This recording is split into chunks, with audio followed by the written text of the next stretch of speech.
Hello and welcome to Knitwhim Diaries. Today is September 2nd. It is a Tuesday and this is episode 21. My name is Knitwhim and I'm your host. Hi everyone. How have you been doing? Let me just get this out of the way right now in the beginning of the show. It's been like a month since my last podcast, and I have a lot of excuses. First of all, I'm recording in my garage. It's bad lighting. Normally I have the garage doors open so I get natural light, but they're building a house across the street from us. I don't know if you can hear it, but it was 100 times louder before I closed the doors. It's 7:30 a.m. and it is hot as sin already. I am sweating like crazy. I tried to record in the house just because there's some air conditioning. It's still hot in there too, but house isn't really set up for recording anymore. My craft room is in the garage. I have a roommate right now who's sleeping. I've just been all sorts of messed up all month. I've been suffering from some mental health problems. Anyone out there who's had frequent panic attacks, waking up screaming from horrible nightmares, like constantly, all the time, so like not sleeping and just, it's crazy. Now I'm on medication. The side effects for that are worse. I'm wearing sunglasses all the time now because the light hurts my eyes, like legit. The light gives me headaches. It's crazy. So this is going to be a short and sweet episode, basically because I don't know how many of you guys remember this, but I was doing a 3-month-long spin-along that ended at the end of August. It's the Mastermind spin-along, kind of went along with the mindful spinning spin-along that Mandobug was doing at the same time. You're supposed to have a goal that you're spinning towards, rather than just spinning whatever the fiber, felt like doing. For example, my goal was to do 6 ounces of fingering weight in order to do colorwork mittens. So I feel really bad about not being active and not really reminding people and stuff like that. I'm still gonna do a prize. I have one prize. It looks like people who posted pictures in the group right now, there are only 2 of you at the time of this recording. So I don't know. It doesn't seem fair no matter which way I do it. I could either draw between the 2 of you. What I'm going to do is I'm going to give you guys a week to post photos. So if you were spinning, because there's a little more people than just the 2 of you posted that they were going to spin. If you're spinning and you forgot to post photos, I am going to draw for the prizes on Monday, which whatever day that is, like a Monday of next week, and today's the 2nd Tuesday of September. So I'll draw prizes then. Just post a picture saying what your goal was and then what you ended up with. For example, I only spun half of the yarn that I intended to spin, but I hit my weight. So, 50-50, got the weight I wanted, but I only spent half of it. So let me know, I'll do a drawing. I was originally going to give away some of my hand-dyed fiber as a prize. However, I've been spinning my hand-dyed fiber. It's not terrible. I've purchased fiber of this quality before, but I did not purchase from that person again. So I'm like, I'm gonna give my personal dyeing more time to mature. I don't want to force that stuff on you. So the prize that I will be giving away is this braid of Malabrigo spinning fiber. It's all sorts of, I don't know, my lighting is not good today. It's all sorts of wonderful shades of grays, various different grays, and some of it is like a lavendery gray. It's 4 ounces, and I was looking to see if it has a colorway. Oh, here it is. Palomo is the name of the colorway. So this will be up for grabs. So if no one else posts, then these 2 people in the threads,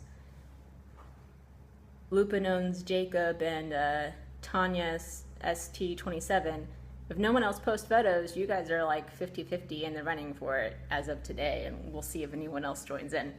So that's my, whew.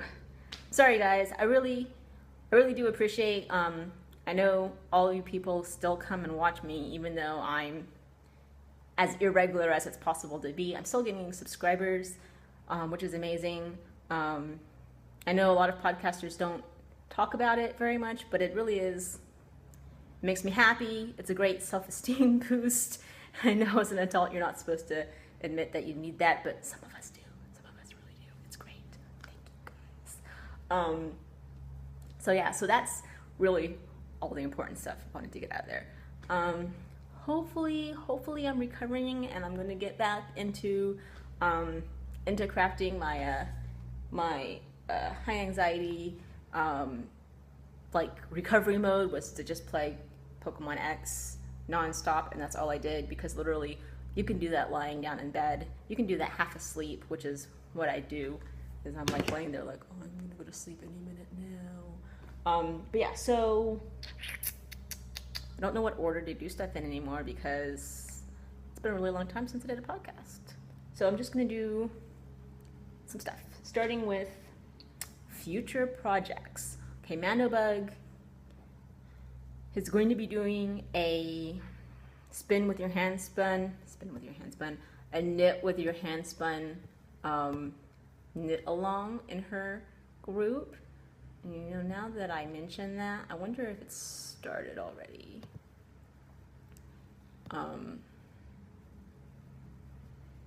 And I have yarn picked out for that already. This is some of my first hand spun. It's not my first, but some of my first well-made hand spun. You really can't see with this light is so bad. It's been a gazillion years since my photography class, and I no longer remember where the light goes. That's sad, right? Why do you go to school and then forget everything that you learned? So this was a Manx Logton, and I have no idea how to pronounce that. It's the sheep that has 4 horns regularly. It can have between 1 to like 6 horns or something. It's awesome. Normally you see photos of it, it's got 4 horns or 2. And I got the fiber from Gnome Spun, and it's one of my early yarns. I remember, the thing that I remember most about this, spinning this, was it's super squishy and fun and bouncy, and also I remember that I kind of underplied it. There wasn't as much twist as maybe I would have liked. But looking at it now, I mean, yeah, there's not a whole lot of twist, but it's not as under-twisted as I remember it. So I have this ball, and then I also have this bit. I don't remember how much I got out of it, but it's worsted weight. And I know for sure I want to do like a cabled hat.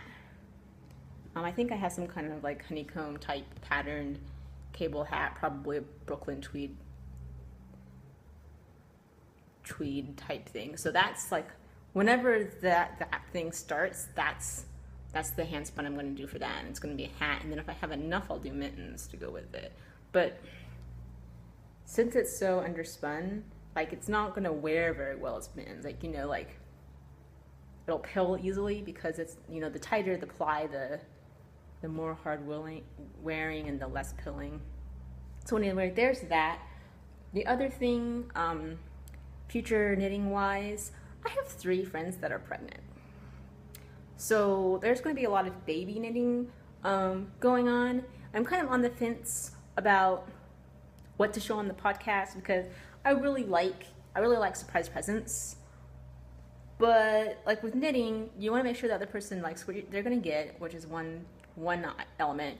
And for baby stuff, it's not a big deal. For other stuff, it's like, well, I want to make sure it's going to fit, so I have to ask them what their you know, shoe size is or whatever. On the other hand, you know, probably they're too busy to watch the podcast right now, so they probably won't even see it. And then if they know what they're getting, then they'll just be prepared to pretend they like it, right?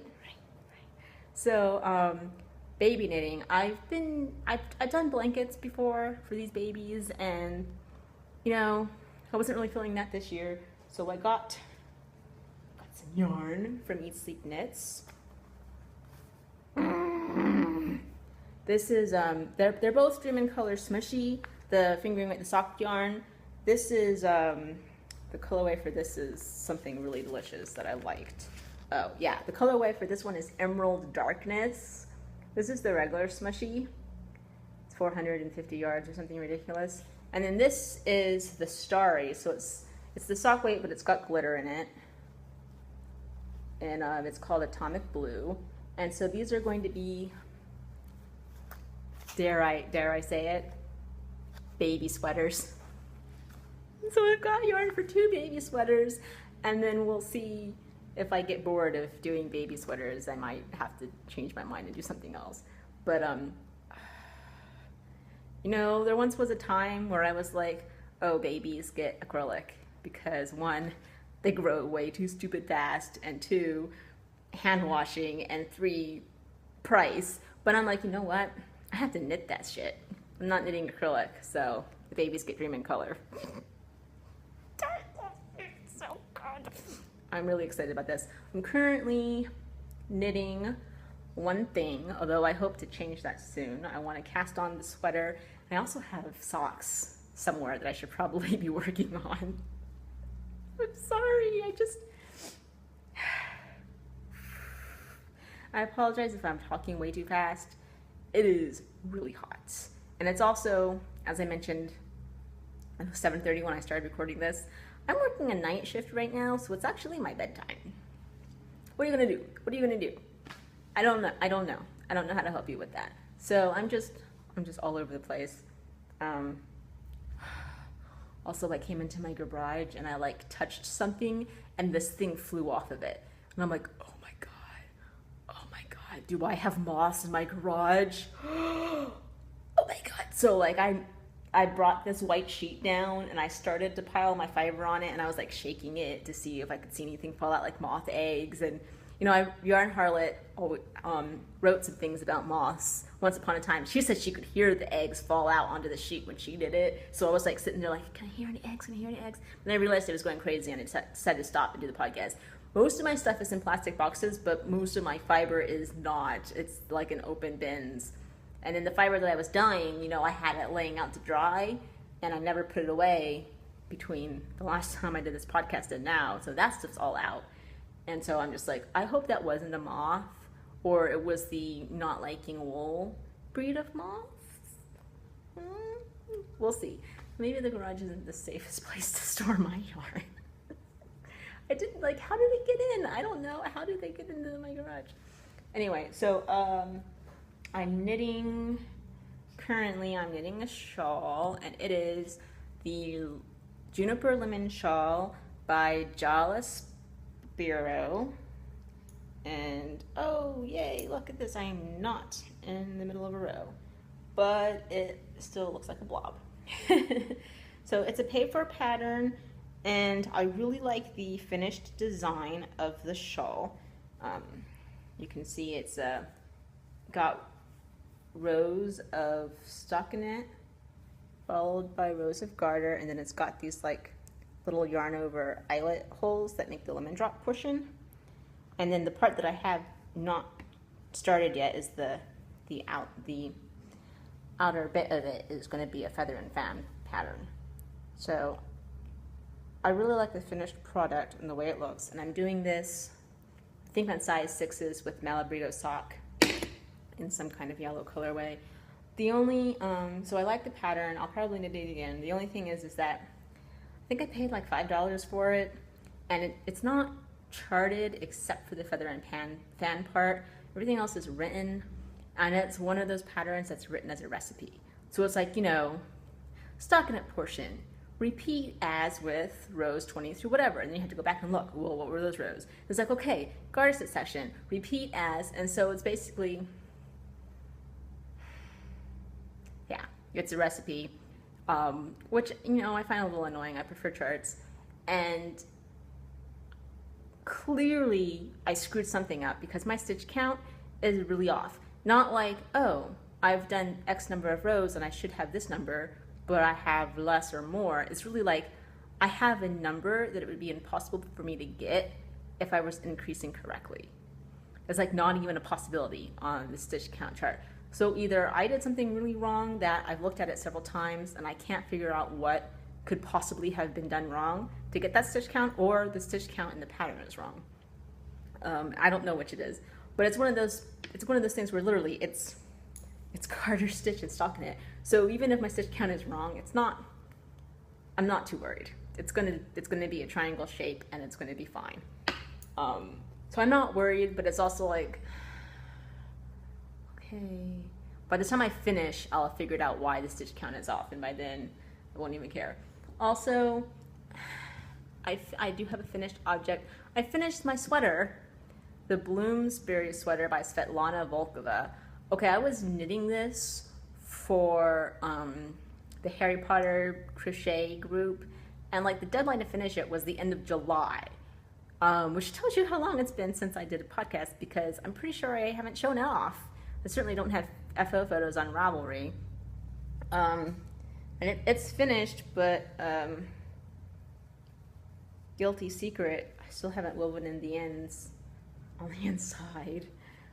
So I, before starting the real legit recording, I did some recordings of myself wearing it, because I'm sweating in my tank top, and so wearing this thing for any amount of time was like super not fun. It is so like 95 degrees right now, and it's 7 in the morning. So I'll splice the video of me wearing it in at the end of the podcast, and you can see it. It's poorly lit, but it's got a lace motif in the back, and I don't know, I really like this pattern. I like everything about it. It's awesome. I recommend you buy it and knit it, and I have no complaints. It fits perfectly. The yarn is Lorna's Lace's Shepherd Worsted Solid. It's a little fuzzy, not like pill, but just from knitting it, like it's got a little bit of a halo. Not a big deal.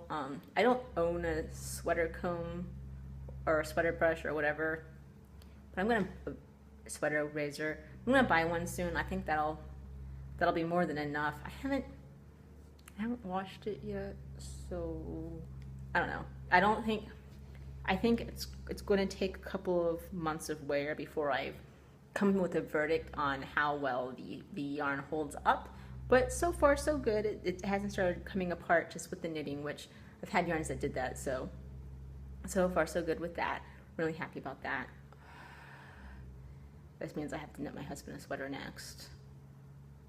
He's always like, so when am I getting a sweater? Soon, dear, soon.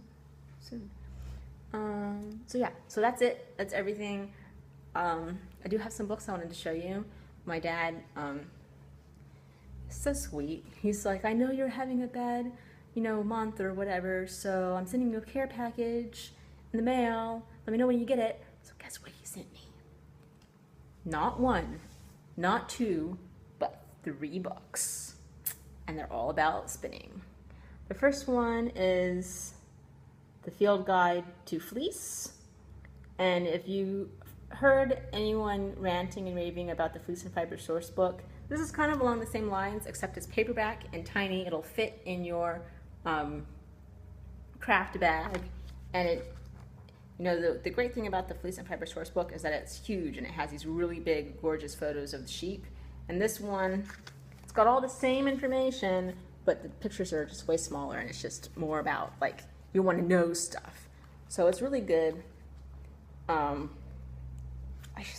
love being able to flip through and looking at the different sheep and like what the characteristics of the fleece are. In my opinion, you can never have too many books with pictures of sheep and their descriptions. So anyway, I could go on for days. This is awesome. I love this. Who's that by? Deborah Robinson and Carol Icarius. Pardon me. I haven't swept in here in a while. So that one's good. The other one is The Complete Guide to Spinning Yarn by Brenda Gibson. I really like this book, especially if you're a beginner or if you want to get into all the different things. It's got